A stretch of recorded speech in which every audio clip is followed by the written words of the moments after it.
were important to us in a given year. We then discuss our memories and dig into those movies, albums, shows, and more. I'm Brad. And I'm Giff. And we're going to get into some memories tonight. We are closing it up on 1986. Not closing it yet, but we're closing it up. The book is slowly being pushed together from that big page, 2,000 pages in almost. Yeah, I felt a little different this time because I feel welcome to Pop Culture Yearbook instead of this is Pop Culture Yearbook. I like it's a little more, inviting, I guess. You got to try new things, I guess. Yeah. So we've been having a good time. We got the extra week this month, the extra Monday. So we're putting out 5 episodes, which is great because when you go back to 1986, there's a lot of stuff to look back on. And so we're going to talk about a movie tonight, Back to School, but we're going to use that as an opportunity to really get into the nostalgia world that we love because I am a teacher. We just started school, and so the timing of this is perfect. We are going to go back to school, and we are going to discuss our memories of K-12 after the movie. So you want to stick around for that. It's a 2-part episode, and it's going to be great. And the fun stuff is coming later. Oh, it's all fun. I mean, we're not expecting you to slog through this horrible episode. I mean, we got some good stuff here with this movie. It's a good movie, but you go back and hopefully we'll bring you back some memories of your own when we come back to the time we were in school. So, all right, we're going back 38 years tonight, and when I was looking through the list of movies and the top 10 movies and everything, not many. I mean, there are a lot of movies I loved, but not many jumped out to me like that big a good episode. Like the first one that jumped out to me, I mentioned on our first episode, was Hoosiers. And while I love that movie and I'd watch it anytime, it just didn't seem like the right fit for the tone of the show. It's a little too serious. But the movie Back to School is one that did jump out at me because it's a movie that I know I watched a lot back at that time, and I haven't watched it in many, many a year. And so unlike like 16 Candles, which we did, or The Breakfast Club, or I don't know. I mean, you could name 100 other movies from the 80s. Three Amigos, Planes, Trains, and Automobiles that I've watched Vacation probably 50 times since then. This is one that I watched a few times back then, and it's in my brain pretty good, but that's it. And so I get the double pleasure tonight of reviewing the movie, but also going back and like seeing, is it really good? Or, is it what I remembered? And so that's what we're going to be talking about as well. Gifford, had you seen this before? What is your history? I'll share mine after you go. Sure. I have not seen this movie that much. I've seen it in the past. I think it was probably edited on like the ABC late night movie or whatever. I recorded it on VHS and, probably watched it back. That's what I remember because I'd seen it before. And I think I watched, kind of caught it on TV maybe a few years ago. Not from the beginning, but maybe like around halfway through and just watch the rest of it again. Of course, big fan of Rodney Dangerfield, and this is a complete vehicle for him. All of his one-liners and, quirky physical, tics and things of that nature. And then, of course, there's so many, we'll get into this with the cast, but there's a lot of great cast members in this. So it's fun to see them back then. So yeah, I mean, I enjoyed it when I watched it the first time. I enjoyed watching it again this time. So yeah, not a whole lot of history with the movie itself. All right. Well, it's pretty similar. Like I said, I haven't watched it in many, many years. This is one of those movies like Top Gun when we talked about it. I am like in my head certain that I saw it in the movie theater, but I don't like remember. And it must have been with my brother. So this is 1986. So this is the summer before he was a senior. And so he's driving and he's living at home. And so I'm guessing I got to go with like that he brought me. And it was a PG? Because I looked it up. No, PG-13. Yeah. Was there PG-13 at that point? Well, yeah, there was by now. But there would have been. Anyway, I was 10, but like I got to go. It wasn't an R-rated comedy. It's a 13. Yep. And I'm kind of surprised looking back I got to go because it's only 10. But I mean, I saw all these movies back then, so it's most of them at home. But I definitely went to the movie theater a lot. My guess is I'm going to guess I saw it with my brother and his friend Jeff Kaler, but I don't know for sure if that's true. Because that's who I would have thought we would have drugged me along and been nice back at that time. I know I liked it. I was all about Rodney Dangerfield in this movie. We talked about Caddyshack, of course, on the show before, and I don't remember the first time I saw Caddyshack, but I'm certain I must have seen it before this came out because otherwise I would have been like, like who's this Rodney Dangerfield guy? But like I went into it knowing that's Rodney Dangerfield. He's funny. So I had background on him. And it's a movie that's always stuck with me, even though, like I said, I haven't seen it nearly as many times as most of those other 80s comedies that I so love. But that makes it a perfect choice to revisit and watch again now. So before we get into my synopsis, let's go through a few fun facts, a few stats on this movie. It only had an $11 million budget and it made 91.3. It was, I believe, the number 6 highest rated movie or grossing movie of the year. Okay, It was so in the top 10. I saw 6 and I saw 4. Oh, you saw both. Okay. Yep. That's so, weird. but still, I mean, top 10 either Top way. 10. Yep. Yeah. And it has an 88% favorability on Rotten Tomatoes by the critics, which I think shows you that it's one of those comedies that whether it was a lot of them like they raise over time, people look back and they feel better about it and they give a positive review. But clearly, this was probably pretty well liked when it came out as well. I will say, we'll get into the cast, but the first thing that like stood out to me thinking of that and like comparing it to Caddyshack, it felt like Rodney Dangerfield had really come a long ways since Caddyshack. We talked about on that movie how like Harold Ramis had to tell him to do your bit because he had no idea what he was doing. He didn't even know how the movie worked. Yeah, or and he's action or anything. He's like full out acting in this movie, and he seems comfortable. And so it's like, way to go, Rodney! You figured it out.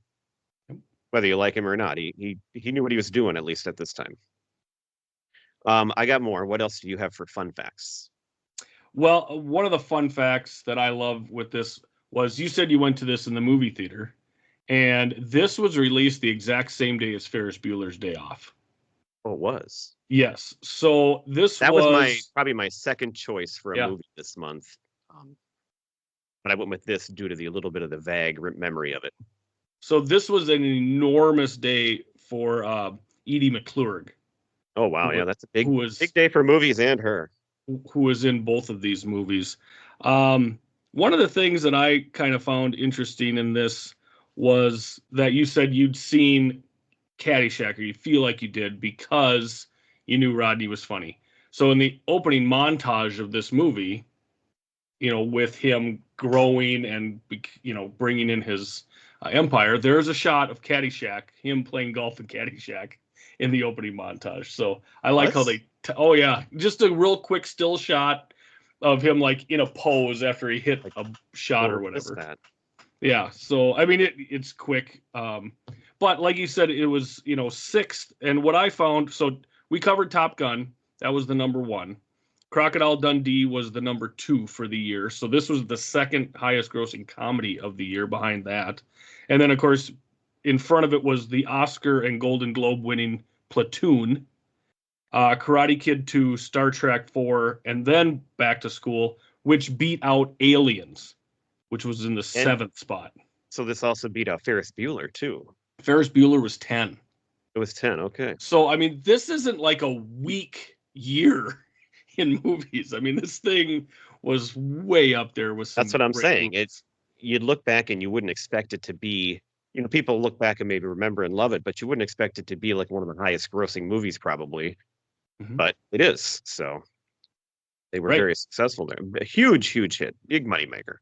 Well, and like you said, popular with critics. So, I mean, it's got the double dose here of being a highly regarded movie as well as one that the fans came out to see. So, obviously, Dangerfield was the big pull for that. So kudos to him for being able to draw that large of an audience, because he also beat out in the top 10 Eddie Murphy and The Golden Child. So, I mean, Golden Child, again, not a great film, but Eddie Murphy, 1986. I mean, is there anything bigger than Eddie Murphy? And Rodney was able to, have a movie that was bigger than that. So this movie, we are all Minnesota people here and fans of the university. The backdrop for this movie was Madison, Wisconsin, unfortunately, but it's a great campus, so we'll have to overlook that and go there.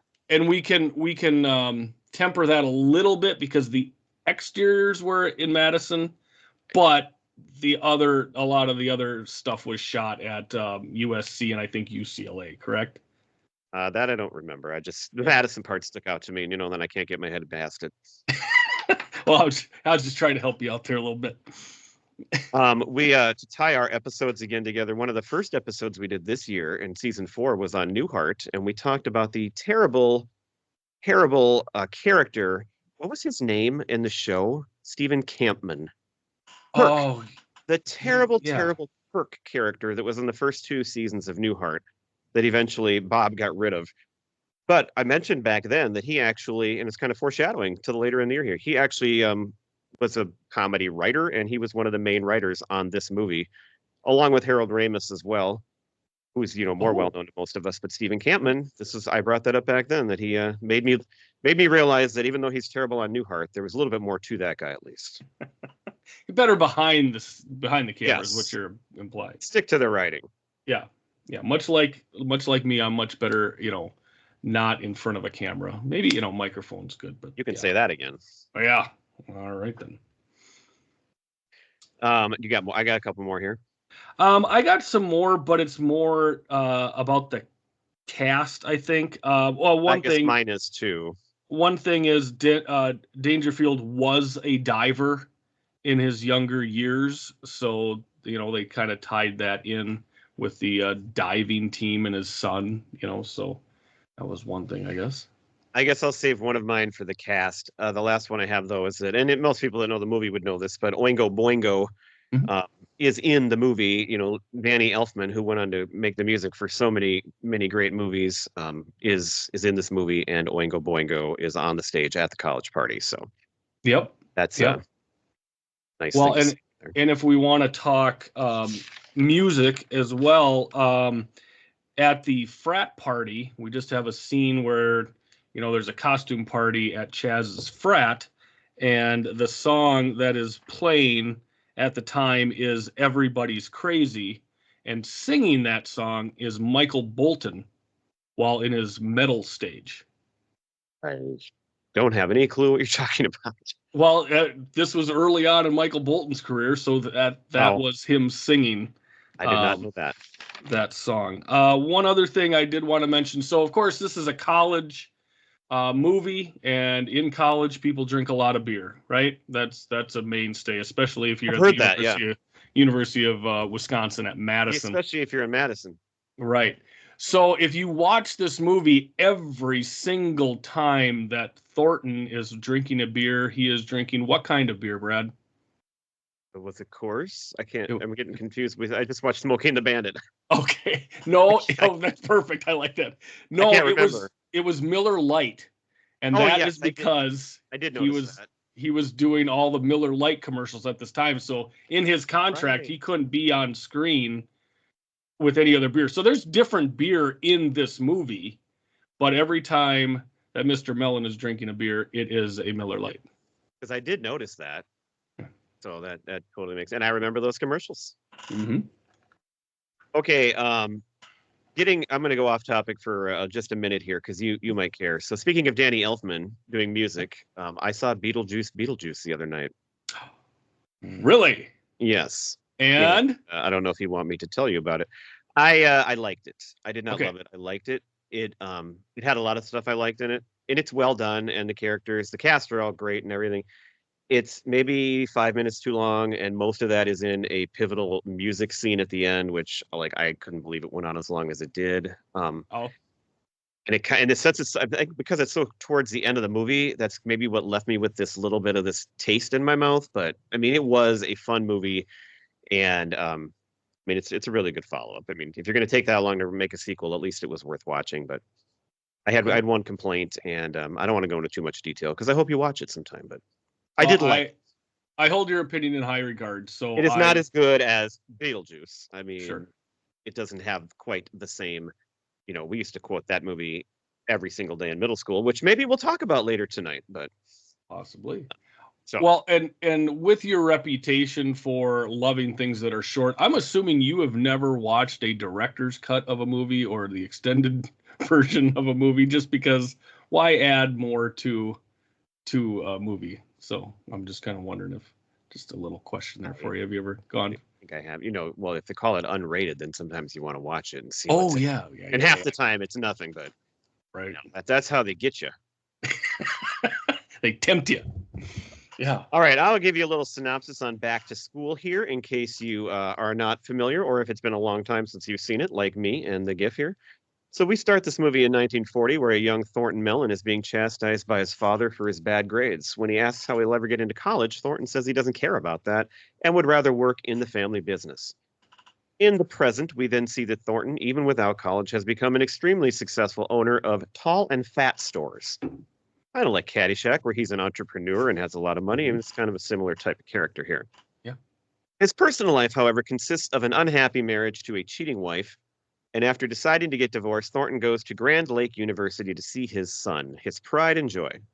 After hearing his son is thinking of dropping out, Thornton makes the impulsive decision to enroll as a way to keep Jason on campus. They're going to do it together.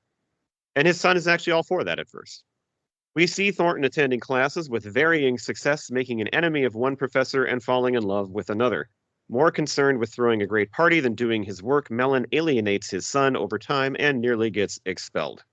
Of course, in the end, he finds a way to pass, wins the respect of his son, earns the love of the professor, and completes the most impossible and ridiculous dive in history to help the school win its first diving meet in years. And that is how we get to the end and the happy ending that you know is going to come in a comedy. For sure. All right, so let's go through the cast here. So this is a Rodney Dangerfield vehicle, but it is a great cast. It is just full. Almost every role is like somebody recognizable to fantastic. So Rodney Dangerfield, we've already talked about him. We love him from Caddyshack.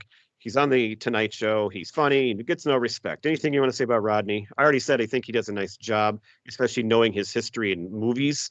Like it felt like he was comfortable. So it was interesting to compare that to what I had learned about Caddyshack in the past. No, just I think I said it too. Like I enjoy this movie because of him. Like the lines that he has, and just that his facial expressions are just the best. His eyes are just. He's always twitchy. I just love him. So yeah, that's what I have to say about Rodney. Okay. Give him all the respect that I can here. Let's put it that way. The young Rodney you would know and love because he was Jason Hervey, who played Wayne on The Wonder Years, which also in 1990 at the beginning of the season, we have an episode on that as well. So he's only in a little part, but there's Wayne playing the young Rodney with the bad grades. Correct. And on that, can we also mention that Giorgio is played by Robert Picardo, and he is Mr. Cutlip in The Wonder Years. So we got two Wonder Years characters, actors in this one. That's the guy who his wife is cheating with in the pantry or whatever at the party in the beginning. Okay.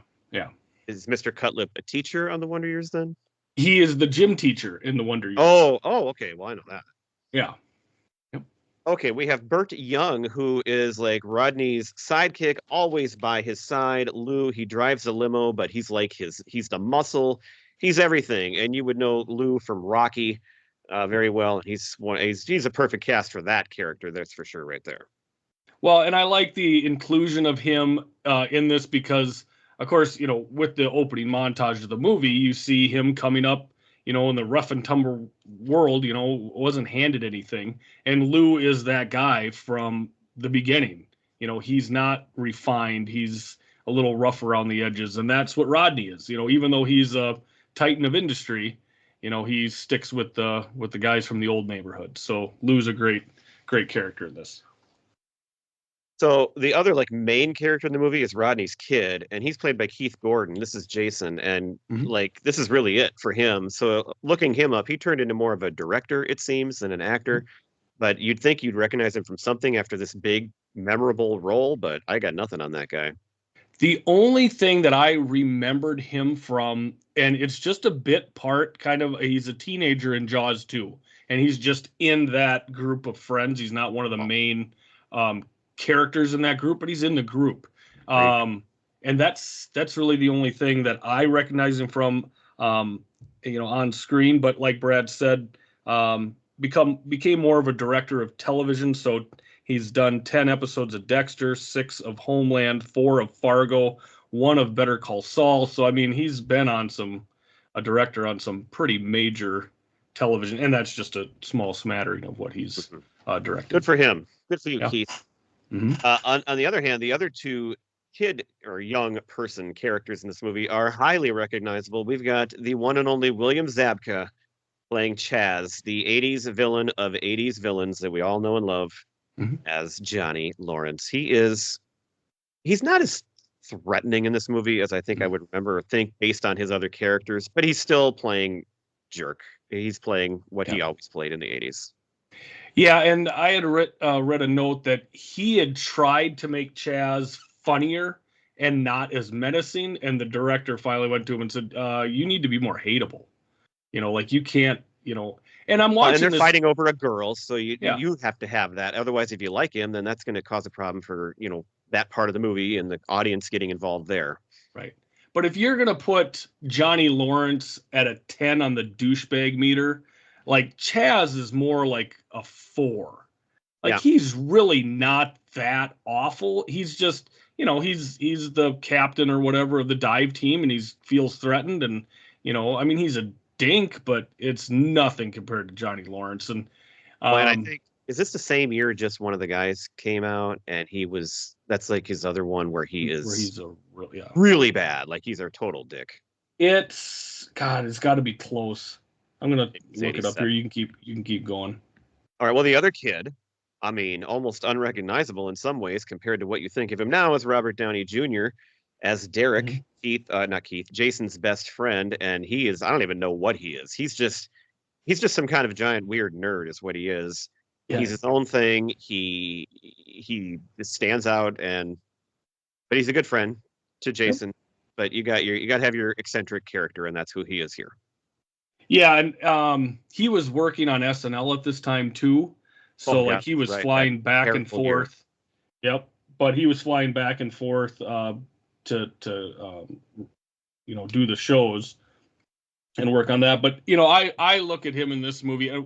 I'm very fond of the movie Johnny Be Good, and he's in that, and it's kind of the same character. Very strange, dresses weird. Of course, he's got his hair, is colored in a few different ways in this, but still, entertaining. Weird science too. He's just the original Downey was just the eccentric nerd. Just one of the guys came out in '85, so the year before. Oh, it was earlier. Wow. Yeah, and I think Johnny Be Good was '88 for Robert Downey Jr. So maybe it was that late actually. Not too far removed from this one. We then have she's not in it much, but Rodney's wife that he divorces is Adrienne Barbeau, which I failed to write down what she was from, but I know you're going to know that. I did not write it down either, but I believe she's like a actress in. There's one thing that stands out. Escape from New York was the big thing that she was. I thought it was something else, and her name is really familiar, but that's why I thought I really knew her, but nothing stood out much to me. Okay. Yeah. Better than that, though, we have Emmett Walsh, who plays Coach Turnbull, and everybody knows him from so many things. Of course, the favorite is he's the guy shooting the cans and the jerk, but you could find tons of places. He's one of the greatest character actors there has been. And he hates these cans. So, Emmett Walsh, you can't go wrong when you cast him. And it just recently that he died too, right? Because I felt like this came up not long ago. He passed March. Yeah, okay. I knew it. But I didn't want to say it. I should have been more confident in that saying because I knew it. He was also, what I remember him from is he was one of the psychologists that they brought in A Time to Kill. Well, he's been in so many. He's been in a ton of stuff, but that's everybody probably has their specific Emmett Walsh movie, even if they don't know it. They know him from that movie. One of the teachers, Philip Barbet, is played by Paxton Whitehead, and Gifford, you will know him as Mr. Waltham from Friends, Emily's father.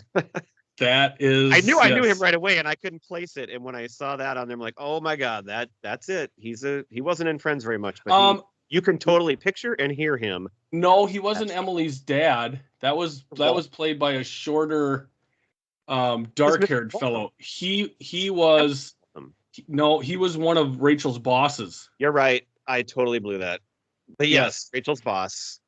2 episodes he played. And I think there was one where she made like a comment that was like kind of out of bounds, and he took it wrong or something. And Well, wasn't he around when Joey came in and said, "You're going to buy her baby"? Was that the same boss, or was that a different job? That might be a I'm job. not sure. No, I think because the baby was or the guy at Bloomingdale's was way before the baby, I think. But oh, that's right. That was the other guy. Yeah. anyway, I blew that one. That's okay. Waltham, but he is from Friends, and we know him if you watch Friends. Yes. You got Ned Beatty. Ned Beatty plays Dean Martin, which is a great name, Dean Martin, but he's the dean of the school. And Ned Beatty, of course, from Deliverance and whatever else he's been in, but everybody knows Ned Beatty, and he's an interesting character because he likes Rodney. He doesn't care what Rodney does as long as he pays him, and Right. he's just there to take advantage of this philanthropist, in his opinion. Well, correct. And I mean, he's the dean of the school. He knows that it takes money to run a school. But as far as characters go, he may be the most despicable character in this entire movie. And that's with Chaz included, you know, And because he fights with Philip Barbet. The one teacher is very much against all of this, and so he then clashes with Dean Martin. Right. And of course, Dean Martin is a take off of Dean Martin because, of course, good friends with Rodney. So they throw that in there and just to have a little fun at Dean's expense. One more character that isn't very well known, but one other young person character is Terry Farrell, who plays Valerie, who is the love interest of both Chaz and Jason. I really don't know who she is, but I don't know if you noticed this. First, I thought it was Alexandra Paul, who plays Connie Swale on Dragnet. Like, that's who she totally came across, like that same actress. Also for Baywatch, unfortunately. But other than that, I got nothing on her. She's not a huge part. She does fine. She does her job. Yeah, she's the cute co-ed. It's weird because she likes Chaz somehow, but there's never any reason for her to like him. So the whole thing is kind of like forced, I believe. Well, we had that one conversation as they're walking after studying at the library, and he's telling her that she's really smart too. But then she also likes Jason, so it's like it's weird. I don't know. They didn't characterize her very well. No, they really didn't. And that scene at the end where he apologizes to her and tells her that he loves her, and then she comes back and says that she loves him too. It's like, yeah, oh yeah, now we love each other, just like that. Yeah, just like that. Yeah. Another famous actress is Sally Kellerman, who plays the main teacher, which is Rodney's love interest. She plays Diane, and she was from MASH, Hot Lips Houlihan. She sure was. Yep. Was she in anything besides MASH? Nothing that I really recognized. I didn't think so. But as a big, I mean, she was in other stuff, but she's one that I totally recognize her, but I never watched MASH. I didn't get into it. Okay, then you got Sam Kinison, who plays Professor Turgison, and he has a very small part, but he takes advantage of his time on the screen by basically doing his bit, as Rodney would do. He screams and he yells, kind of unnecessarily, but of course, you love it. And he does come back again at the end for a final scene, too. This is my other fun fact, is that I read that they originally wanted Jim Carrey for this part.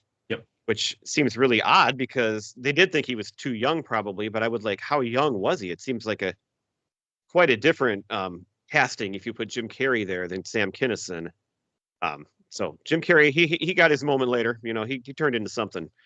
But, 1994 was kind of a big year for Mr. Carrey. Yeah, well, I'm thinking like, he's on A Living Color in the early 90s, and you're thinking, and he wasn't really as young as you probably think. But like you'd think he's like a young actor, and so to go back 4 years and be playing a professor in college just seems kind of like, how did they even have him on their radar? Is what surprised me with that one. He would have been closer to a student if you had another student role to put in there. Yeah, for sure. Kirk Vonnegut has a cameo, which it turns out to be pretty funny because there's a line later. We'll probably get to the line later that I think is really funny, but he shows up. And then you already mentioned Edie McClurg is my last one. She plays a secretary in class for Thornton Mellon, who goes to class for him and basically transcribes the whole thing on her typewriter. And she'll have little roles in movies throughout the 80s like this, and every one of them are just gold. She's just, and everybody, and love her, and she's great. And like you said, she was in Ferris Bueller. She was in Planes, Trains, and Automobiles. 2 weeks ago, I drafted Valerie's Family, she was on that show. She was just everywhere. Yeah, and for those who can't quite remember, so she's the car rental lady in Planes, Trains, and Automobiles. Well, then you're fucked. Yep. and then she is Ed's secretary in Ferris Bueller's Day Off. So she's just She's got absolutely, that voice, that yeah, squeaky like voice, which she probably plays it up more than it really is, but it's what got her these jobs. She was a thing, and she was great. yeah, yeah. She was outstanding. Plays that role just perfectly. All right, so there's a lot of cast members. We just went through them all and hit on a couple of the things that happened. Anybody I happen to miss? No, that's those are the ones that I had down.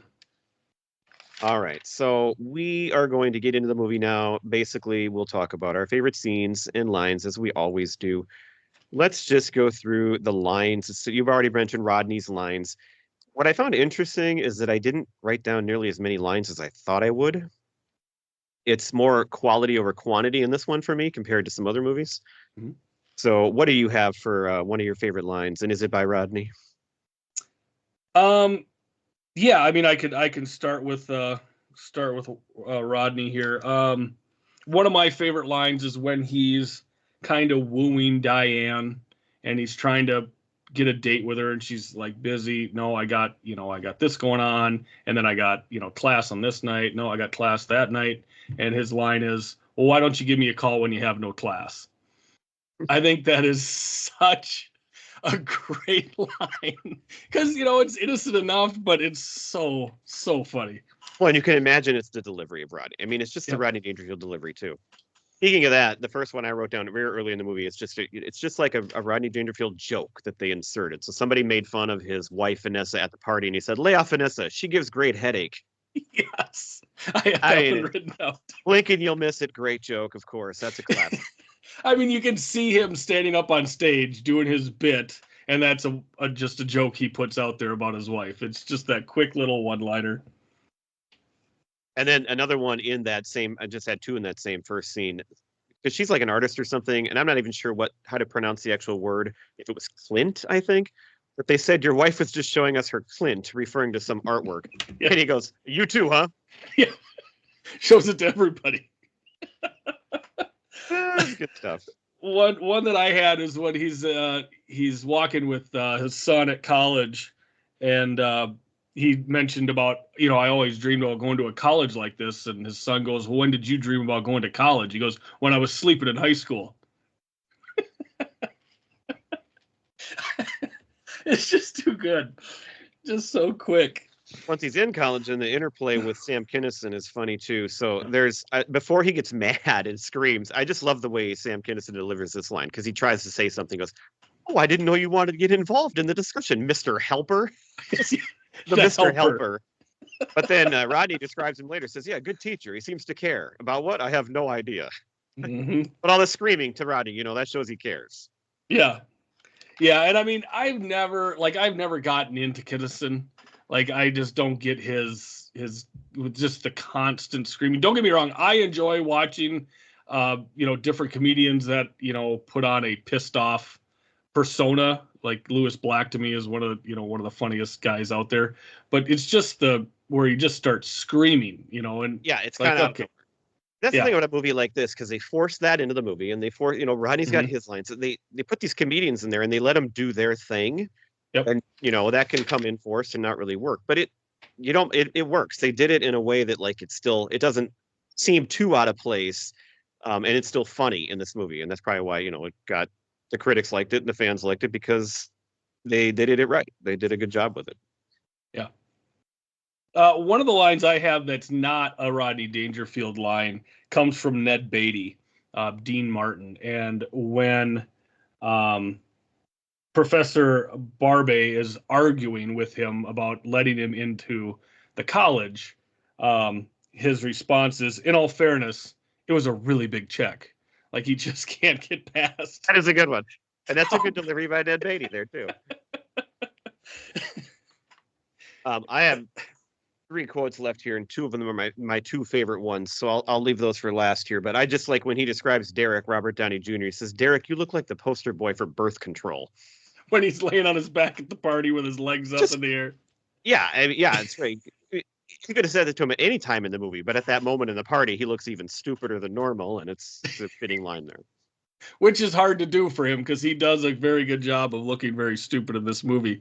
One of the ones I have is, again, I mentioned in the opening montage, there is a still shot of him from Caddyshack golfing. Then there's also the scene at the bookstore, which is a throwback to the pro shop scene in Caddyshack, Oh where he yes, I says, have that down. That it's I'll, very reminiscent of the Caddyshack right. Pro Shop scene. He goes, I'll take 4 of those sweaters, a bunch of the pennants, some of these beer mugs, a few of these fuzzy balls that you use while you cheer. Like, it was just boom, boom, boom. I know. And then, I mean, it's like that. Obviously, that has to be on purpose, but it's like it was great as a connoisseur of Caddyshack. well, and then he goes to the cashier. Oh, I'd like to tame your shrew. Like, and she giggles like she's just into it. Like, he's just so charming. He comes across. Everybody loves Rodney here, except for Barbet, and his wife. Everybody loves him. Mm-hmm. Yeah. The kids love him, and his son at the end. But that happens. Yeah. My second favorite line in the movie is it's just kind of one of the wittier ones, and it's actually by, I think Barbet said it or somebody was quoting him, but it's after Mellon had gotten help on his essay, and he went directly to Kurt Vonnegut, who came and helped him. And then the quote is by the professor: "Whoever wrote that doesn't know the first thing about Kurt Vonnegut," not knowing that he actually wrote it. And it's that whole meta that, like, the wit of that is what stands out to me. I love that line. Well, and then, of course, he doesn't do well on it, so he calls Kurt and starts bitching at him. And at the end of the conversation, he says, next time I'm going to call Robert Ludlum. And the reason Robert Ludlum's in there is because that Robert was the next door neighbor to Rodney Dangerfield at that time. Oh. So that's why we throw Robert Ludlum into the script here. All right, I got my favorite quote left. I'm going to save it till the next one, unless you steal it. No, you go. Do you have any more? No, I don't think I do. Oh, well, the best line in the movie, the one that I remember the most that I've quoted for years at different times or heard people quote is, "Hey, maybe you could help me straighten out my Longfellow." The hot tub scene. I mean, that is the most Rodney line, and it's great. It's school, and it's an author, and it's perfect. It's a perfect line. Yes. Help me straighten up my Longfellow. Yeah, and they got the women in the hot tub. It's awesome. Oh my God. That one deserves a clap. Yes. All right. Well, then we can go through a few scenes we liked and then move on to our back to school memories. Yeah. What is one of your favorite scenes in this movie? One of mine was the pro shop scene because it reminded me of that. So you already took one of mine. I don't have too many written down. My favorite scene in the movie is the first time he goes into Barbet's classroom, that economics class, and you see where these two clash because Barbet is the professor. So everything is based on theory. So he's just reading from the book. This is what you do. And you've got Mellon going toe to toe with him saying, well, that's not the way things work. Like, you're not considering this. And as a very successful, he knows what he's talking about because he's done it. Exactly. And there, another great line here is where, Barbet finally just tells him to be quiet and, go back to his lesson. And he goes, okay, first thing we need to consider is where are we building our factory? And of course, Rodney comes right back with, how about Fantasyland? And it's just... And then all the students turn and they're like totally listening to what he says and they're taking notes on him. And that's, of course, pissing off Barbet. But that's it. It's great. That is a great interplay. That is a great choice right there. Mm-hmm. This isn't really a scene, but another thing.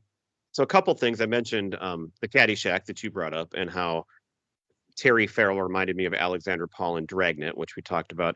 Another thing, the Mellon, Diane, Phillip triangle to me is very reminiscent of LA Story, my favorite movie of all time. Because Mellon is the comedian, the American, kind of the Steve Martin. And then Diane and Phillip are these like straight-laced, English type people or whoever they are. And she's with him, even though you don't know why she's with him. And you could tell she wants to be with the funny guy. And so I just thought, as I'm watching this, I just loved how closely that seemed to mirror my favorite movie, LA Story. And so that stood out to me. I'm sure nobody else would notice that, but to me, it was like, great. I was a little confused as to why Phillip stuck by Diane, because of course she blew off Phillip to go on a date with Rodney, to go out to dinner. And then he's sitting outside of her house when they pull up in the limo. And then he sees Rodney go into the house. And then the next, like a couple scenes later, Phillip and Diane are at the at the diving meet Well, together. I would theorize two reasons. One is that once he meets Rodney, he hates him and he wants to beat him. So it's personal. So Okay. he wants to get her back. But the other is, I feel like this guy doesn't have a ton of options, but he's very much class based. And this is the other proper, like, professor at the school. And she's good looking and she's like the cream of the crop for him and his age group. And so he wants the best. And so it's more about status and having that person than actually love. It's not about love. Yeah. Well, and that's what Diane's going for. And that's what she told him. Like, I don't want to go into a merger, like a transactional relationship. I want the romance. I want, yeah. But I mean, again, sorry, Rodney, RIP, but I don't see how anybody goes for Rodney. He is a tough looking dude. And she falls for him pretty quickly, considering, because a guy like Rodney's probably going to have to charm her with his personality for a while before she really will go for that. But I'm with you there. She does. Yeah. Well, so I think it's safe to say that the relationships in this movie go fast and, in a manner that's a little unrealistic, both between Mr. Mellon and his son. They don't drag the movie out. It's a good length movie. It's what it should be. It is. There's a scene at the college bar which starts pretty good. Mellon gets on stage, of course. You got to have the singing, and everybody just loves him. But then it leads to this bar fight where Lou starts to fight, which I like that Lou's involved. Yeah. But it's just like a cartoon to me. The fight scene is so cartoonish and ridiculous. It's like a little bit over the top. Well, Thornton's just sitting off to the side, like watching everything. It's all this melee's going on around him. I don't know. So I'm bringing that up because it stood out to me. It wasn't my favorite scene, but it's definitely a memorable scene and a kind of an important, or maybe it's not even important, but it shows you what's going on at school there. I got two things about that scene. One, in that scene they sing the Twist and Shout, right? Or it's very Animal House. Shake It Up Baby, right? Or yeah. So that song, of course, was also in Ferris Bueller's Day Off, which was released on the same day with Same day. So I got that. The other one I just remembered a line is when he's up at the bar getting a picture and these two girls come up and start talking to him. And of course he starts hitting on them right away. And he goes, "Hey ladies, how would you like to have a life of luxury and deceit?" And of course they're all in. So they go over and sit in the booth with him and Lou. So. Of course, the other big scene that I don't know if you're going to get to this next, but we got to talk about the final scene where he dives. So before that, he's got the scene where he's put on academic probation. They're trying to expel him because he did cheat. But, there's enough people that root for him that they're going to give him a chance. And so he gets put in this room where it's just him against all his professors. And really the only one against him is Barbet. The rest are like rooting for him. And he comes through because, that's how it's going to end. So that's a good scene. But then it leads into then all of a sudden, I guess if you're a college diving team and somebody gets hurt, you can just pull anybody off for the crowd and insert them. And that's the other thing. So Chaz and Jason are the only two eligible divers that they have out of this whole team. You see a whole team come out with them. Like, where the hell are these guys? Like, why aren't they diving? But yeah, just to go. My theory there is that they all have also dived or they have their dive, but this one has to be replaced by somebody else. That's my theory there. But Chaz is already gone and messed up his dive. Like, why is Chaz going again? That's true. He did go. Like, why can't? Yeah. So I don't know. Of course, it makes no sense at all. But no sense whatsoever. It's the climax, and it's what everybody remembers about the movie. The fact that so Rodney was born in 21, so this was actually filmed in 85. So what does that make him? That makes him 64 years old. The fact that a 64-year-old man could come out here and pull off the hardest dive. He was a great diver. He was. He absolutely was. It's like pulling Nolan Ryan off to pitch to somebody in a game, and he could still throw 80 some miles an hour in the 60s, I believe. So yeah, there you go. But could he land the triple Lindy? No, nobody could. Nobody could do that. That's why they had to take him, because nobody could do the dive except for Rodney Dangerfield. Exactly. Well, and speaking of the dives, like one of the things I had early on in this was when he's at his house after the party where he, gets, throws his wife out and he dives into the pool. And I thought it was interesting that the body double was half his size, was half of his body. That one I didn't notice. That was pretty good. The other thing that I loved was in that scene with his wife, where she's just finally fed up with him and she wants a divorce. I love that he is walking around with divorce papers in his pocket and gives them to her, Well, and then in to be another fair, pocket he has Polaroids of her cheating on him. So well, he's ready. to be fair, she's fed up with him, but he's fed up with her too. They don't belong together, and so he's ready. And when she says it, okay, he probably needs her to say it, because he's got all the money from his business, and so he's just waiting for the right moment to finally get it. But he's just walking around with the papers. I love that. So the triple Lindy is a dive where you start on the stationary high board and you flip off it and you continue to land on three separate, what do you call the Springboards. springboards? Thank you. Yeah. Three springboards, and you go to the side and you keep flipping off of each one until you finally dive into the pool. Of course, it is very dangerous and impossible, but it makes for a great ending, and everybody remembers the name Triple Lindy. If you know the movie, you probably know what the dive is called. It's an iconic pop culture reference that has carried on forever. Well, and the fact that they're able to, and they mention it over the loudspeaker, that for this dive, we need to install a temporary springboard, and they have to put a springboard onto one of the platforms so that he can jump off the highest one onto the one below. They did that pretty fast, too. They did that real quick. Like it didn't seem like a lot of delay there. They were just ready for it. It's like if the guy who can do the triple Indy ever shows up, we want the grounds crew for the diving team to be ready to put that springboard up there. So it's a crowd-pleasing ending, and and then there is one final scene where he's chosen as a freshman to give the graduation speech to the seniors, which is kind of weird, and it's a short little, of course. I mean, what is it, like 2 lines? That's his speech, and that's how it ends. Of course, you have to have the graduation moment, even though he's not graduating. So it's like, I really don't know why you need that, but whatever. Right. It's a fun movie. I found watching it's not nearly as funny as I remember. Like the first half of it, I'm like, I really didn't laugh much. But it's what I remembered. It is good. It's well done. I liked it. And it's probably why I don't watch it like I watch 16 Candles and many other movies, because I don't find it to be as funny as those. And of course, it's not as memorable to me at that age, but it's still a fairly good movie. I'm glad we watched it. What say you on your final thoughts, Giff? Yeah, I enjoyed watching it again. I thought they, after the craziness of, bringing a guy out of the stands to do the triple Indy and the thing, they did make it a little bit more realistic because he ended up passing his classes with all D's, except yeah, it's not like he passed with honors or anything. Right. Except 1A from Diane, Of course. which based on their relationship, that wasn't the only A that she had given him. But it was, but it was a fun movie, and Rodney is great. And just to let you know, this comes out the Monday that this comes out. On the following Saturday is the anniversary of Rodney's death, so it'll be 20 years since Rodney has passed. So I just thought it was kind of interesting that we're doing a Rodney movie, so close to the anniversary of his death. We are celebrating and remembering Rodney at an appropriate time, and we're talking about back to school at an appropriate time as well. We are. So to segue, I have been, at the time of recording this, I've been teaching for 2 weeks. By the time this comes out, it'll be close to a month.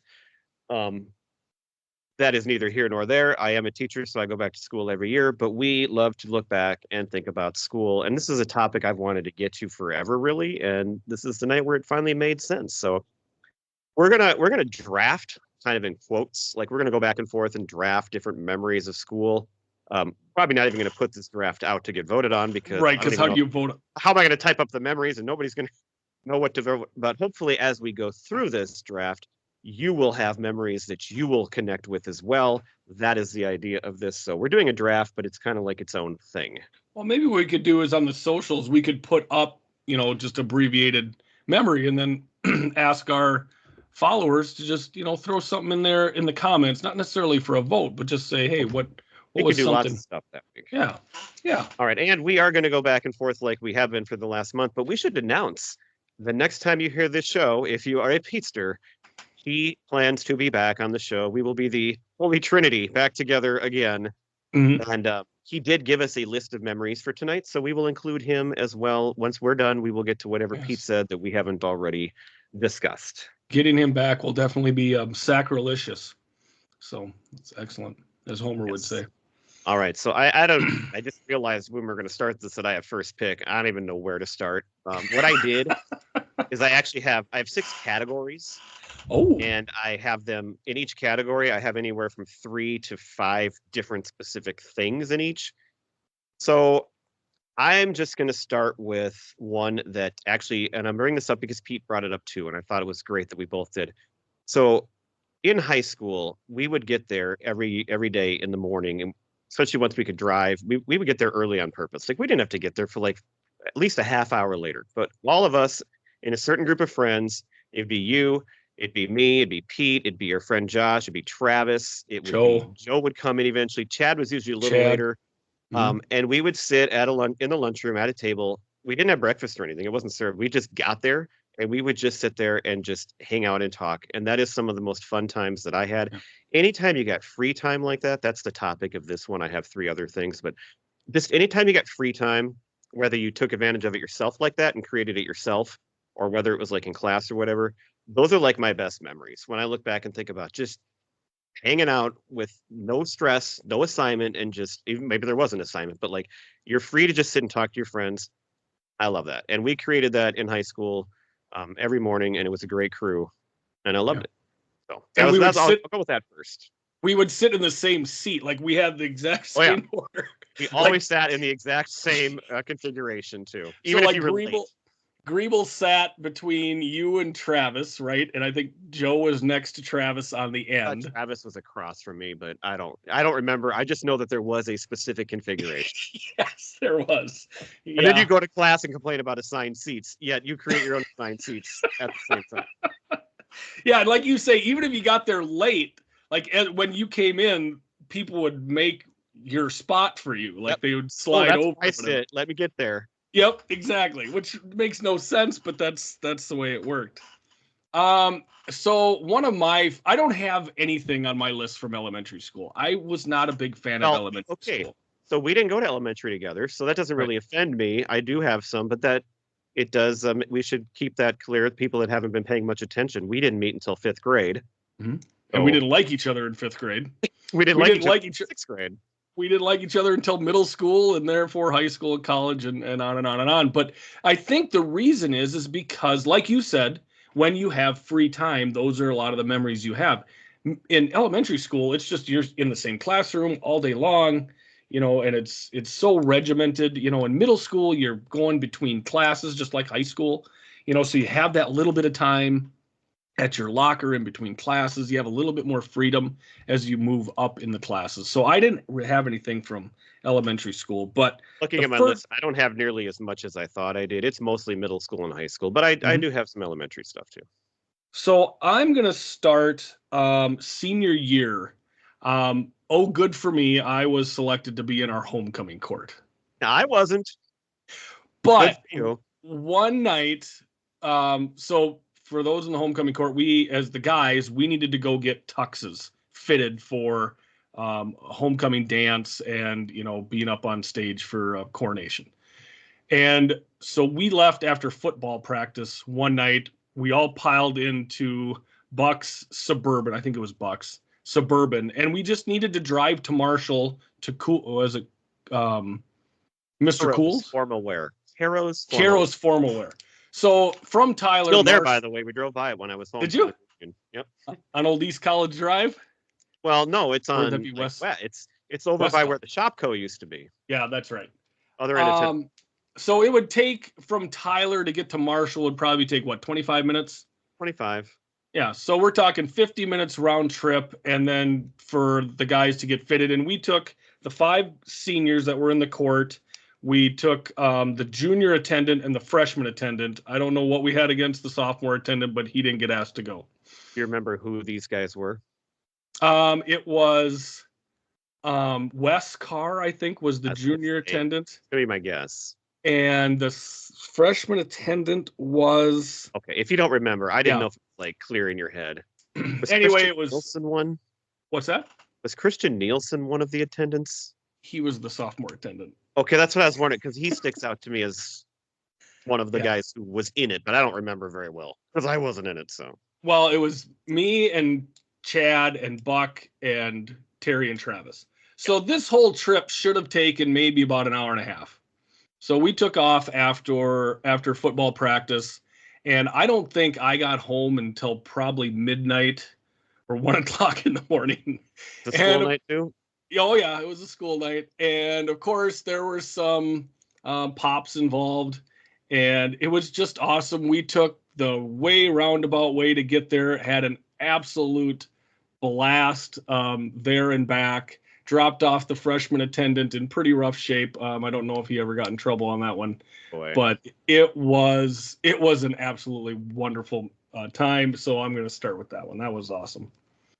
All right. I'm gonna go. Well, I'm gonna go back to elementary here and get one of these out of the way. So one of the things I wrote down is just, and I'll probably just put this into one thing because I don't know if you're gonna say this or not. But well, actually, this crosses elementary and later on. But this, school supplies in general, and the ones that I wrote down that I remember loving were the scratch and sniff stickers. Oh yeah. Those were great, and they would work like for one scratch, and then you'd try to keep doing it, and they didn't work anymore. Sometimes the puffy stickers. Oh, I have the smelly markers. And then the two big ones were, so you had trapper keepers. In elementary, you had your trapper keeper. And of course, you had to find, a good one, usually a sports related one. If there wasn't one of those, then, it had to be the right color and everything. But then, of course, as we got into high school, it was still important to have notebooks for all your classes. And I don't know if you remember this, but everybody would write on their notebooks and decorate the cover page. And I would basically draw like logos of sports, all the Minnesota sports teams mine. And we would list off, I remember specifically on one of them. So for every team, we would list off like certain players and I would write all their names. And that whole cover was just littered with names of players and logos. And like, we'd do it as a group. I mean, it was like, what a bunch of nerds. But it was in class again. It was like during a dead time in class where you're not doing anything and somebody turns around and I'm drawing a little picture and we start talking.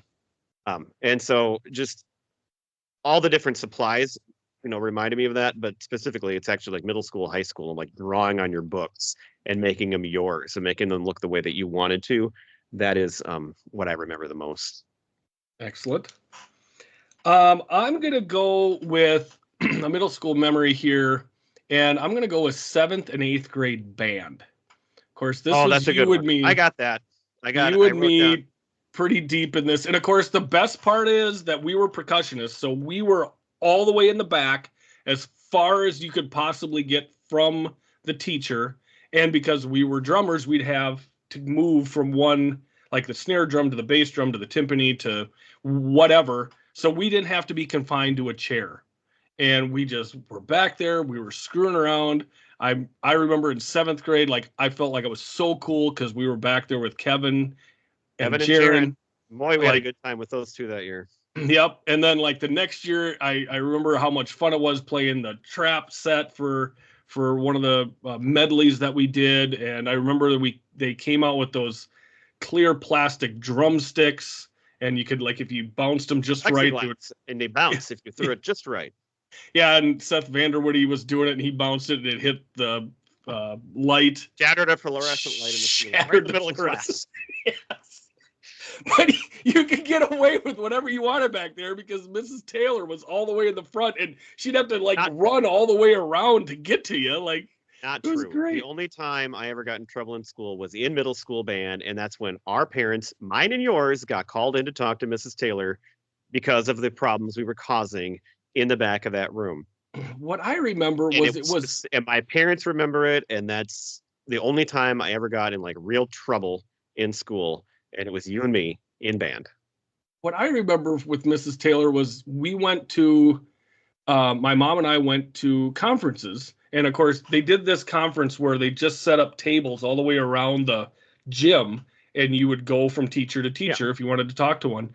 And that we sat down at Mrs. Taylor's, and my mom and Mrs. Taylor were talking, and I had to sit right next to mom, and these two were talking, and Mrs. Taylor started crying, my mom started crying, and I'm sitting there with my head down. In the whole gym, everybody's there, not just in the band like classroom, like in the gym, and I'm just going, oh my God, I can't believe that this That is so bad. that is, I'm sure that happened, but our parents were also called in by Were her they? for our antics. Yes. Oh And I man. actually wrote down one of my memories was not just band, but band and choir screwing Yes. around, especially in high. So when we had Mrs. Schmidt as a choir director, and the class would get rowdy, and of course we were part of that, and she would just slam the Oh. top of that piano to get your attention, and she would freak out, and it was like a game to try to get her to do that. And so I was in all these music classes, and I love music, but I'm not very musically inclined, and it showed in my effort. But my mom wanted me in something, so I stuck in choir throughout high school, and the screwing around continued in high school. Well, and we've talked about this before too, but the marching band, you and I, innovating with the snare Innovate. drum and marching band. I think you should take that back. I think you are very musically inclined. You are still maybe RTR Middle School's greatest hi-hat player of all time. Yes, yes, yes. So I went with 7th and 8th grade band. That was my second one. All right, I'm gonna go, and this one applies to basically all years of school, but I'm gonna go with lunch. And so my favorite memory of lunch, I've got a couple here, but my favorite memory of lunch is so when we were in high school, the lunchroom was in the newer building, which was like 80 years old, and we had a math or some class in the far opposite end in the old elementary school, which had become the high school classrooms. And to get to the lunchroom, so you would, so this room was right in the hall. You would run through that door. You would run down a short flight of stairs. You would run through the hallway where the like a tunnel area where the choir room was, and then literally a tunnel. And then you would take a hard right and a hard left again, and then you would shoot up a level of stairs, take a hard right, and then to the left you would be the door. And I mean, it was probably close to how far would you say 100 yards at least? Oh, and at I least. I bet we ran that every day in 10 seconds. It was an all-out sprint. It wasn't just running fast. It was a sprint. It was dangerous. It was. And we were good at it. And it was so fun. And if you got the first in the lunch line, and I don't even know why we cared, but you just wanted to get up in that first like 5 people in the lunch line. Oh my God, it was great. I would have loved to have seen the NFL Combine come to our school and had guys run that instead of the 40 and see what their time would have been. That tunnel was, you couldn't have 2 people side by side in that little tunnel part. So once you got into that doorway, it was single file through there. And then you were kind of home free if you were in the lead. Well, and if you wanted to break the rules, you would go down the wrong way tunnel. Oh, you could do that too. Yes. Oh, that's really... But we would hit that tunnel so fast after the bell rang that we were the first ones there. So nobody else was coming yet. So, I mean, that we basically had 2 one-way traffic there. So, and you got a picture. So the old elementary where all the high school rooms were was perpendicular to the hallway that took you there. Mm-hmm. And our doorway of the classroom we were in was at the opening of that hallway. So everybody else would have been down that hall and had to come run down the hall first and then turn. Yep. We were straight at it. And man, that was fun. And it was so dangerous. I can't believe nobody ever... Wasn't that Mrs. Gustafson's class? I think that was Spanish. It might have been Spanish. We also had, I don't know, we were in there multiple classes. So yeah, that was great. And the other thing I remember about lunch was that Josh Griebel didn't eat his food.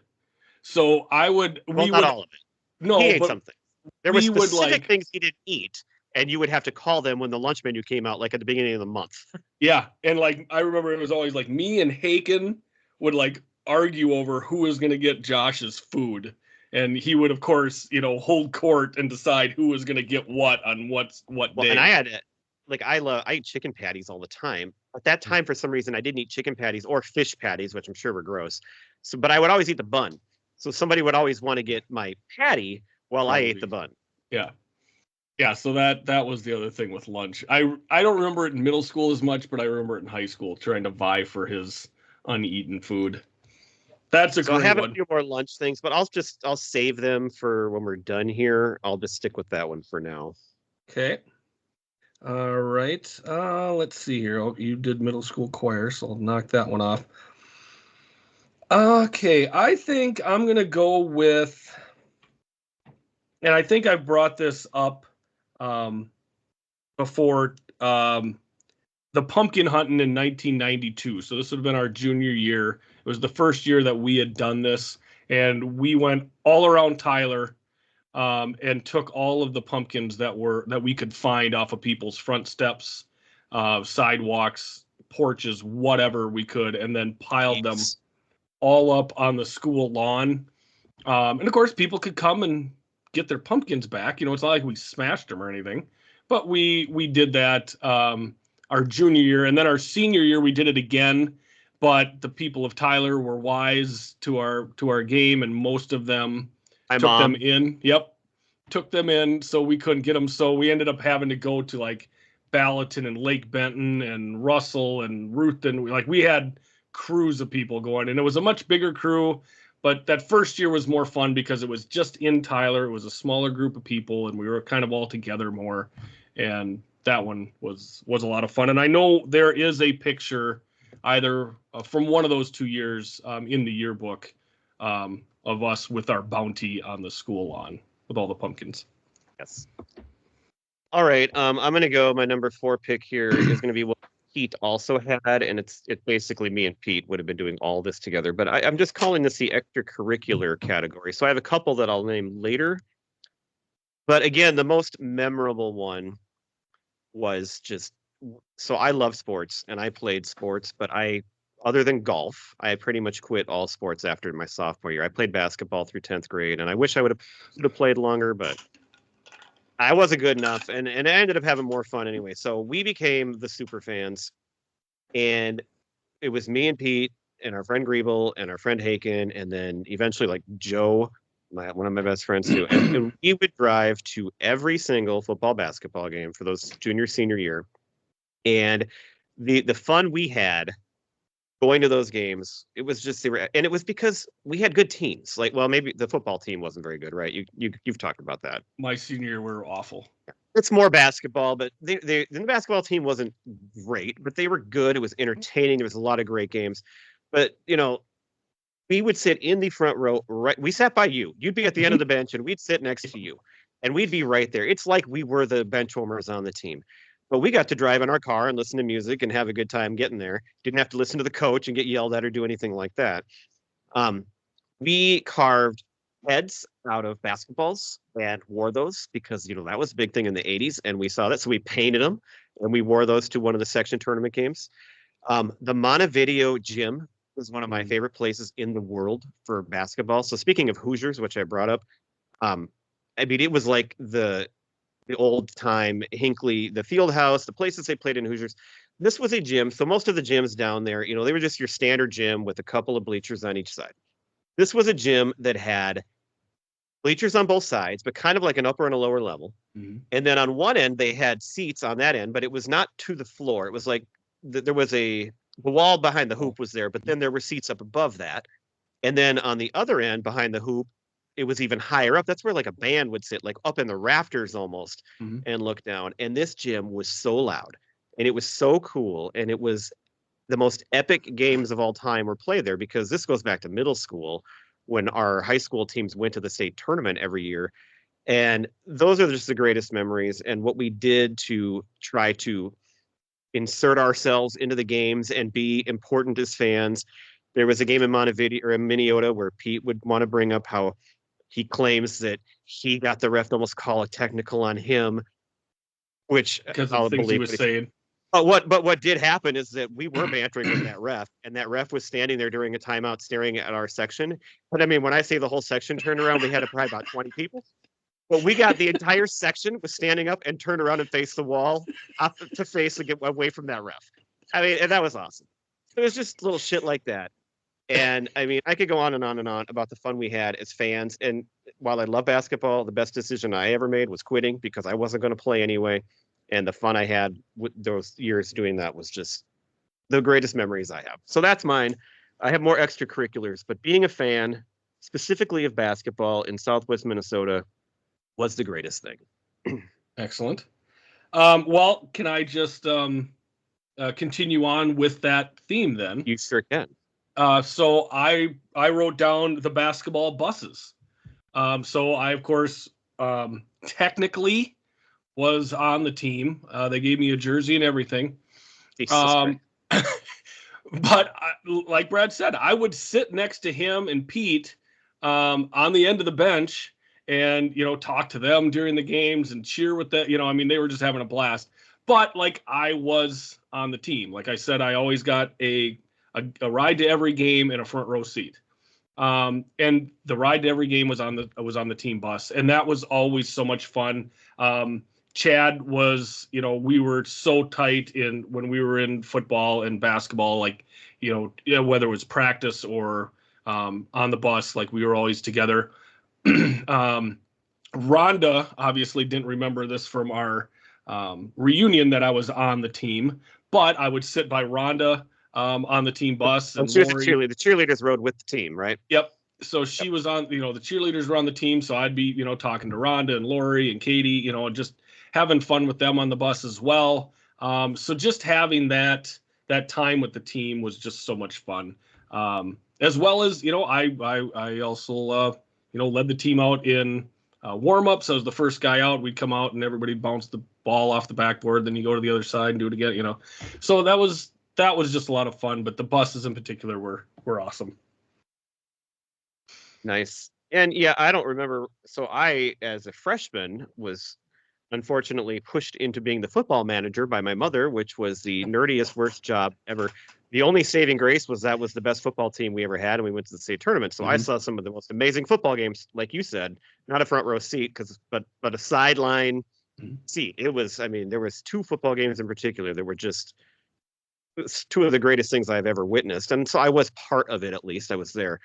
But I don't remember the bus rides being like that. Probably because I was the manager. I think I had to sit up front kind of by myself, and nobody wanted to talk to me because I was a loser.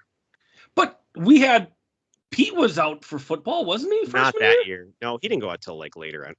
Okay. I didn't go out freshman year because I was worried about what the guys in my brother's class were going to do to me. Oh, you didn't? Oh, well, there you go. You weren't even on the team then. So I didn't go out until my sophomore year, which didn't make any sense because my brother would have been a senior that year. Those guys were so scary. I mean, my God. And I not only had to be with them, I had to like carry their water and their Gatorade and get shoved around. I mean, it was like, I don't want to do this. But thank God it was a good year, so at least I got that out of it. Yeah, we beat Minnesota that year, didn't we? Yep. It was a huge game. Yeah. All right. For my last pick, I'm going to kind of combine. So I have free time and I have teachers and classes as a thing. I'm going to go back to elementary more here with this one and say gym class / recess. Because anytime you got to go outside or do something fun in elementary, especially, that's what I wanted to do. I took school seriously and I got good grades in high school, but like I didn't love school and work before that really. And I was much more interested in just going out and running around. So in recess, in the Tyler Elementary, we'd go out in the playground by the side there and you'd play football with your friends, or you'd be playing like kiss and kill with girls where you're chasing each other around. And then we had the winter, of course, and you'd put on your snow pants and you'd put on your snowsuit and you'd go out and it'd be freezing.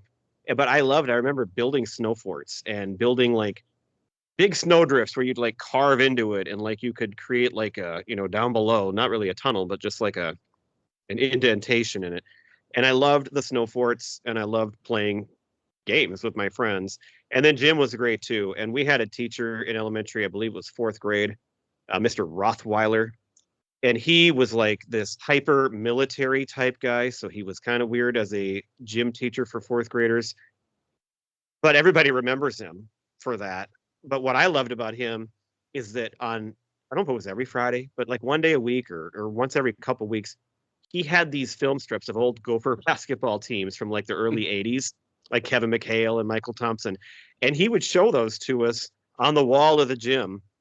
And, my love for Gopher basketball, and that's a huge part of it there, is those movies probably helped me get into it even more early on at that age. Because they weren't at the time that was happening, the team was terrible. They were in the middle of a scandal.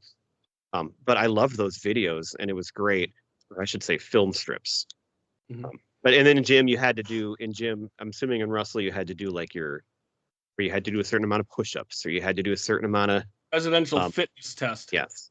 And this is one I heard. So our friends at Totally 80s and 90s Recall talked about this the other day, and they totally brought a memory back to me.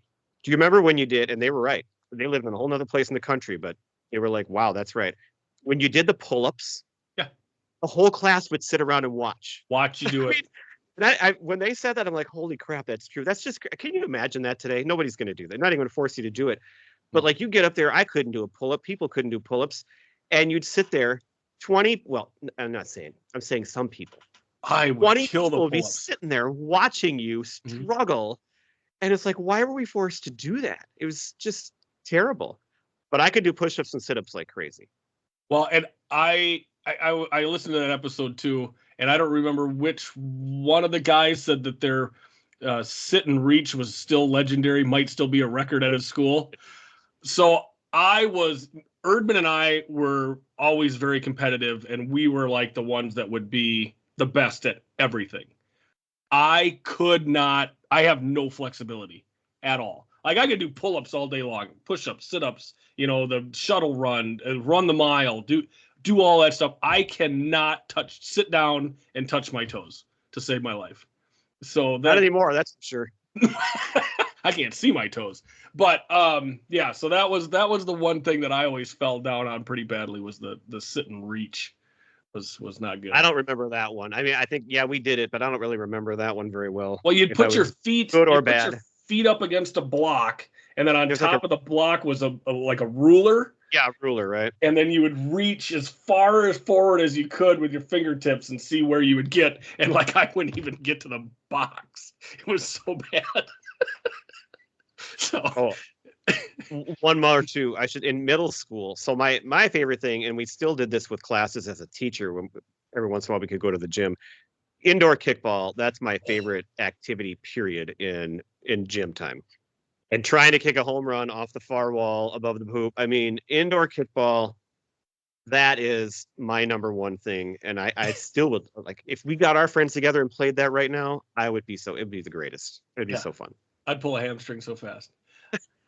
Or slip trying to round a base on the floor there. To piggyback on you with elementary, again, this is a great thing. This is why we love doing this, is bringing up memories.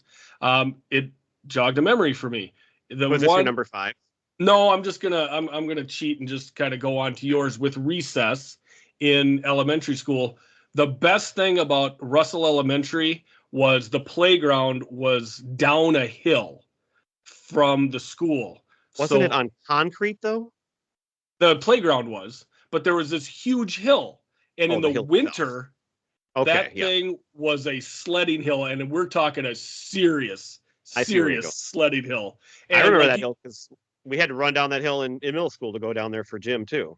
Yep. So when you would bring your snow pants and your boots, and you could bring a sled to school if you could fit it on the bus, but you would basically just go down on your butt, and we would go down and make tracks, and they would get super hard and icy, and you would just fly down this thing, and that was the best. Did you ever run into Rhonda's house? Wasn't that right down there?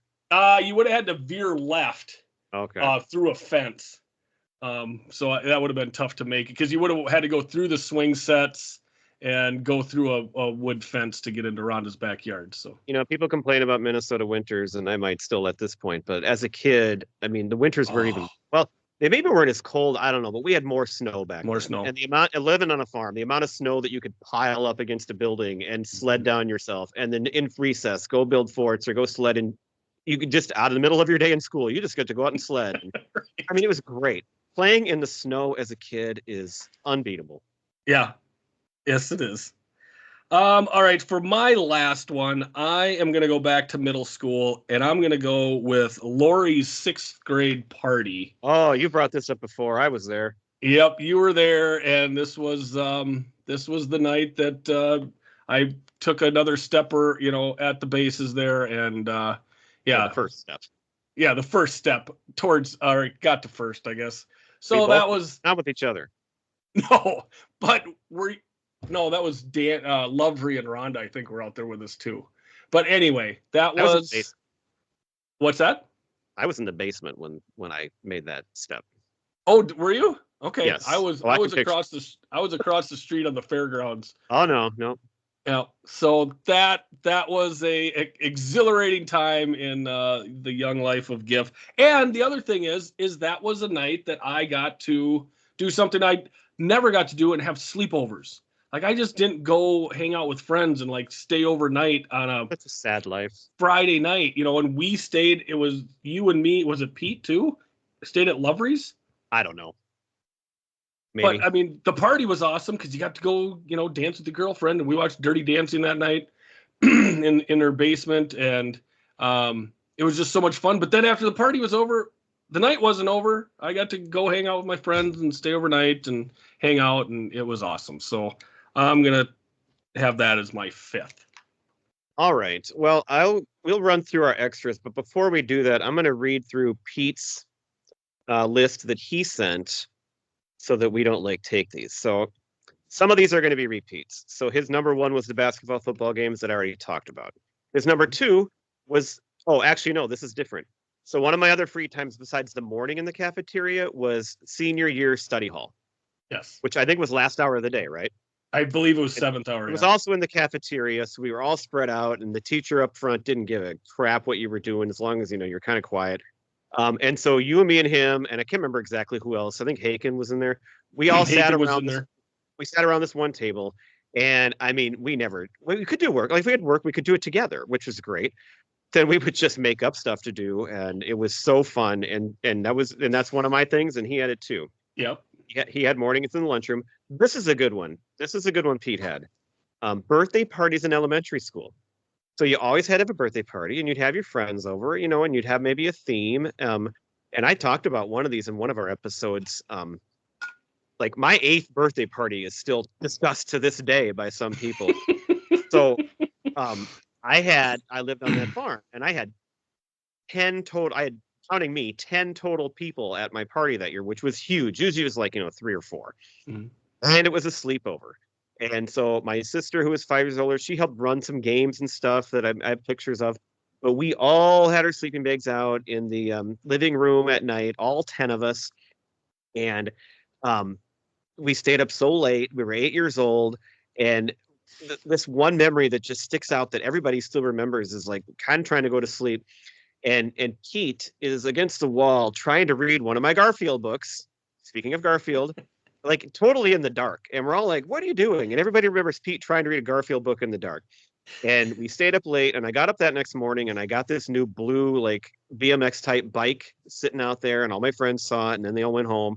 Which is mean because your birthday is January 28th. There's no way you can go out and ride that bike right now. But so Pete's birthday is February. So some of our birthdays were kind of epic in that way where we're in the middle of winter and it's like, one of my best ones was school got canceled, but my dad still went and got all my friends and brought them to my house for a birthday party anyway. Yeah. And so that was a great choice by Pete. And most of those we went to together. He would have been one of the people at them. He brought up in 6th grade, we took a field trip to, we went to the state capitol and the Metrodome and got a tour of that. And Butler Square, which is a downtown area. I'm not really sure why we went there, but that's one of the places we went and I have pictures of. But that was a fun trip. And then we also went to Valley Fair at 8th grade that he wrote down. And so for us to get to Minneapolis to do these things is a 3-hour bus ride. So you get up way early in the morning and go, and you're not going to get home till night. So it's, a whole day affair. And those were really, really fun trips. And everybody remembers those. We've talked about the dances in middle school. He has that down. Those were great. Yep. So Pete is very proud that he got to play in one varsity football game. It's not a big deal to most people, but it was to him. He played on 2 drives and on defense at corner safety in a 29-0 route of Heron Lake, Okabena, Lakefield. And so he got into those games or that game. And that's, of course, a big memory for him. Oh, and then the last 2, and this is a great one that you guys talked about today. So prom night of senior year was, of course, a fun night, but we all went to the after prom party first. And there was these big door prizes and games and stuff. And the big prize was like a 13-inch TV. It was a 19-inch, but it was a TV. Mm-hmm. And I won it. And a bunch of people just freaked out because I already had a TV. And Brad, he's rich. He has all that stuff already. And they were so mad that I won that TV. And what I did is I gave it to my parents and they got me a VCR instead. I'm like, I traded it. I made use of that. I didn't need the TV, but they got me a VCR because they wanted the TV. They used it somewhere else in the house. And Pete wrote down specifically how everybody bitched about that. And he laughed about that. And then his last one we discussed today too was a senior skip day, which wasn't much a skip day because we were just at the school, but out in the front yard. Mm-hmm. But it was all day in the front yard of the school, and I missed a chunk of that because I was playing in the section golf tournament, and I kind of missed out on that. It got sad, but when I came back, there was people were still there, and I remember that vividly, like coming back and being part of it. So those are some pretty good ones. Some overlap, but he had a couple good ones we didn't think of. Yeah, that was. I just remember it being so nice out that last week, and the rule was, as a senior, if you had at least a B in a class, like the last week, you didn't have to go to class. You had to be at school, and you had to go check in at the beginning of every class, at the beginning of every hour.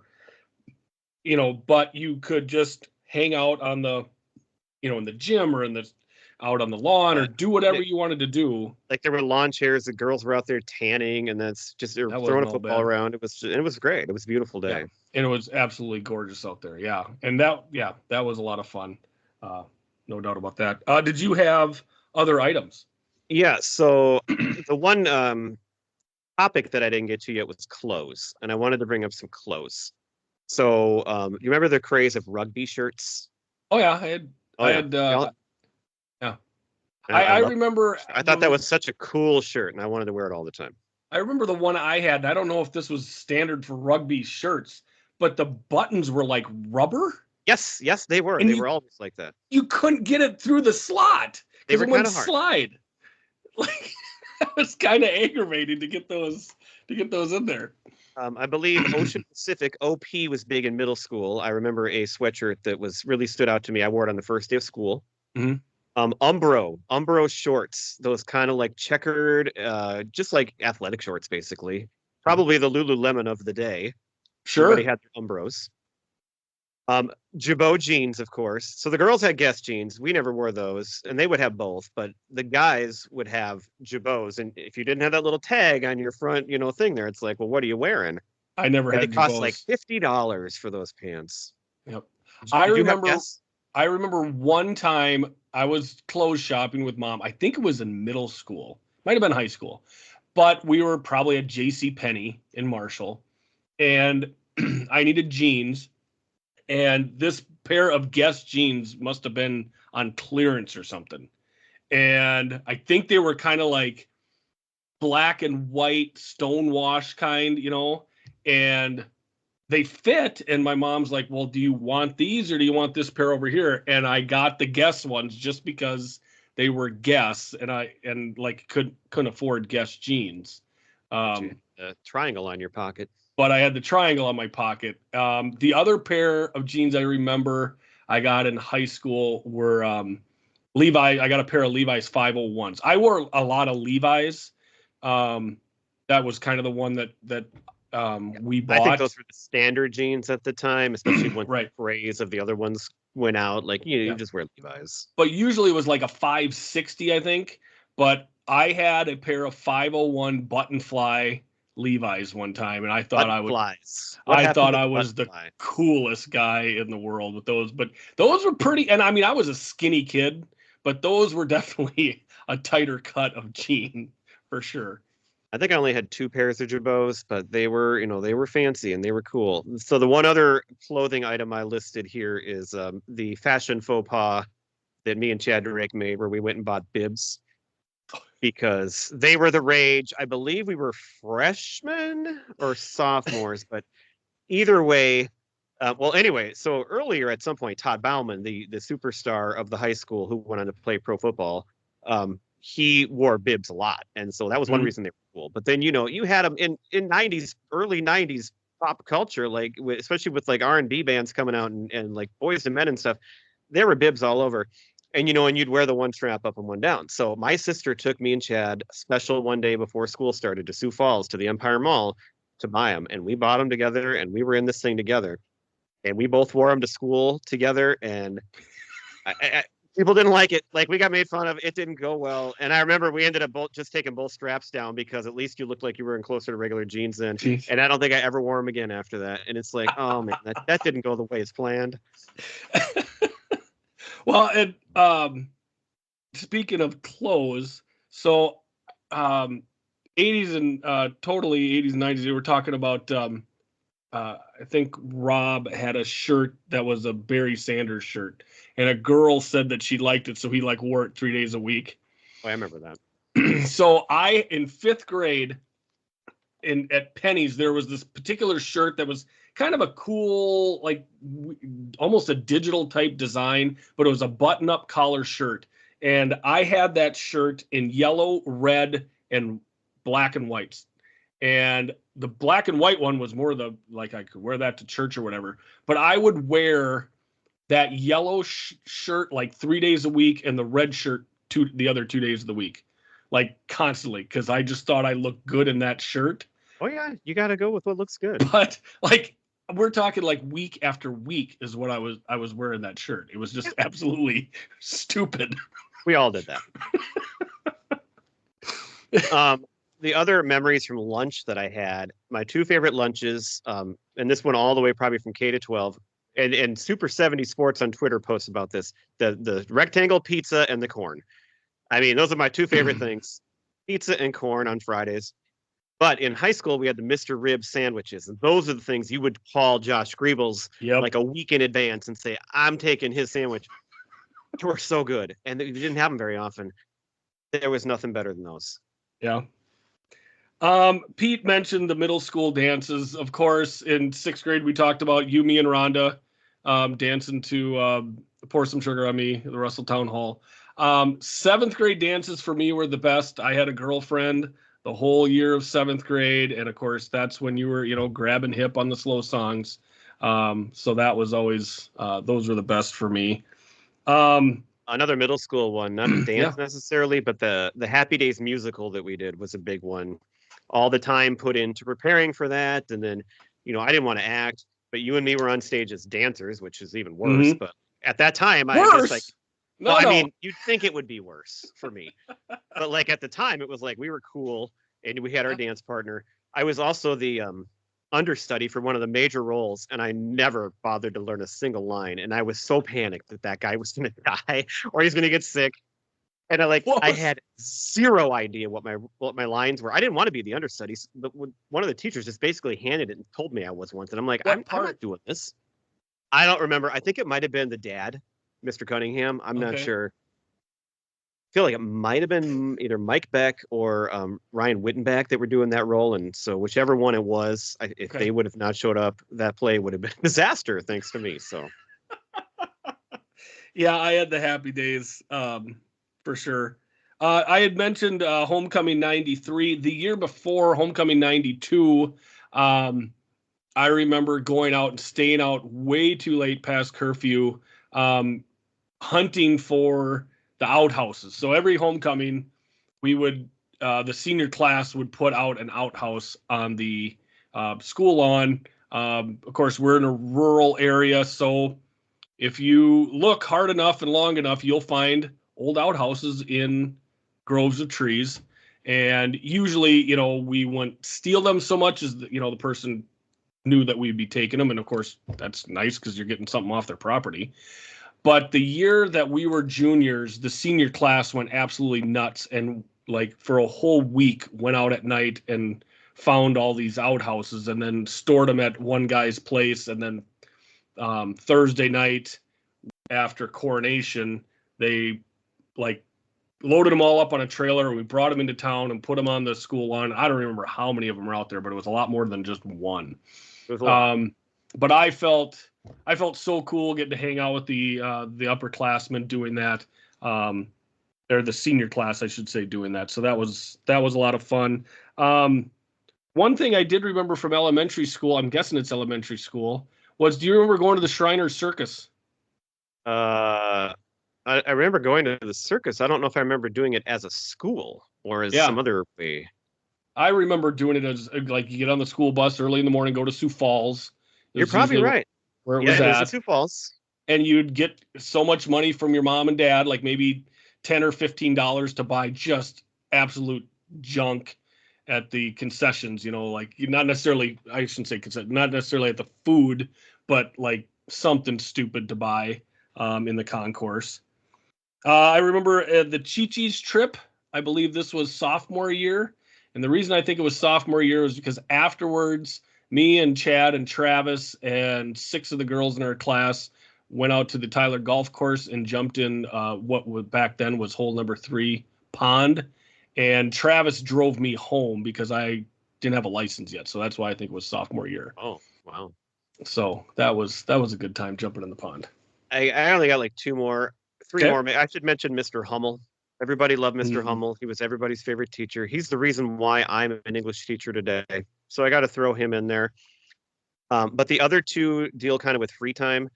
So I was never in the Pops concert in high school. You got up on stage and sang. Oh. But there were days where certain classes would let us out and we could go down and just sit on the gym floor in the dark and watch people like practice and prepare.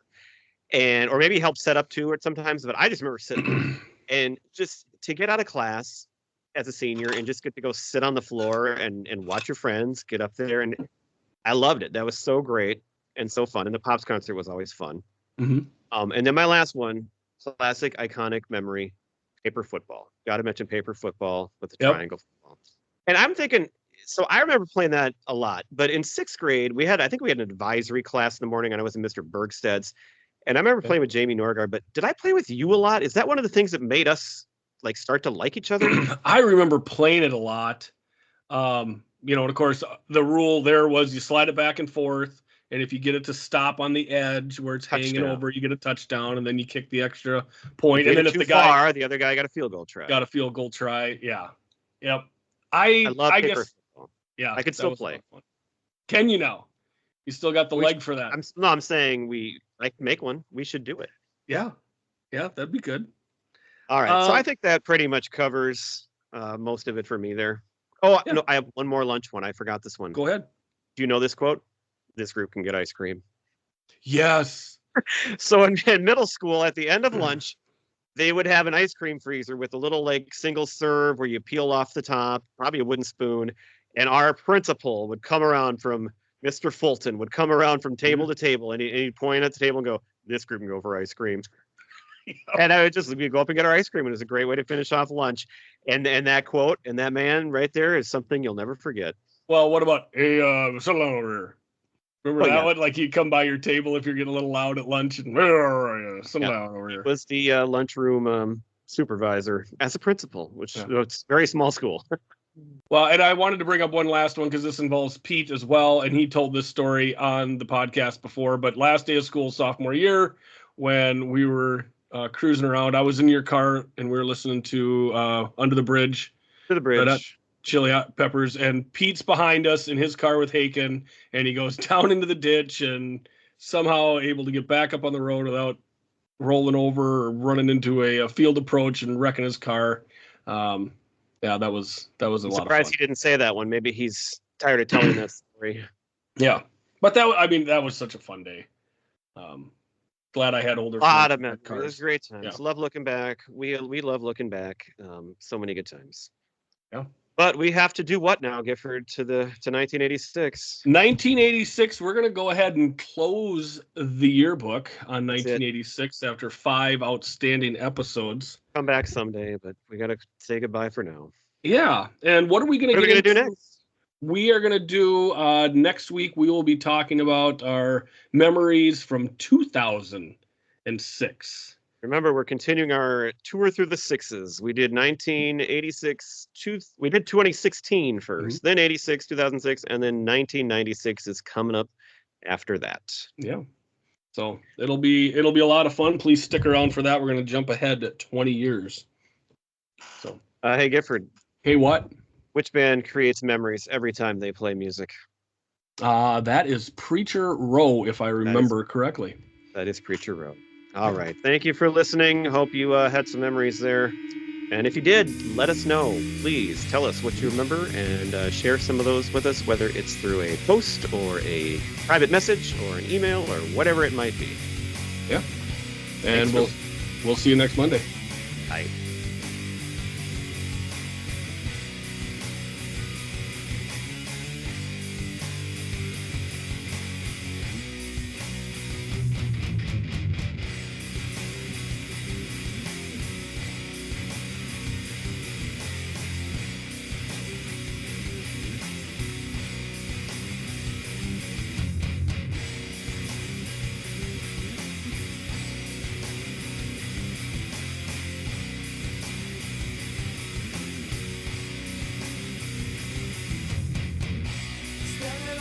alone to fear. No one's here to comfort me. Sorry for what I have done. Sorry that your son is gone. 7 steps and it will be my last. Hands tied, tell me on my back. I turn and I look to you. I'm scared but there's nothing I can do.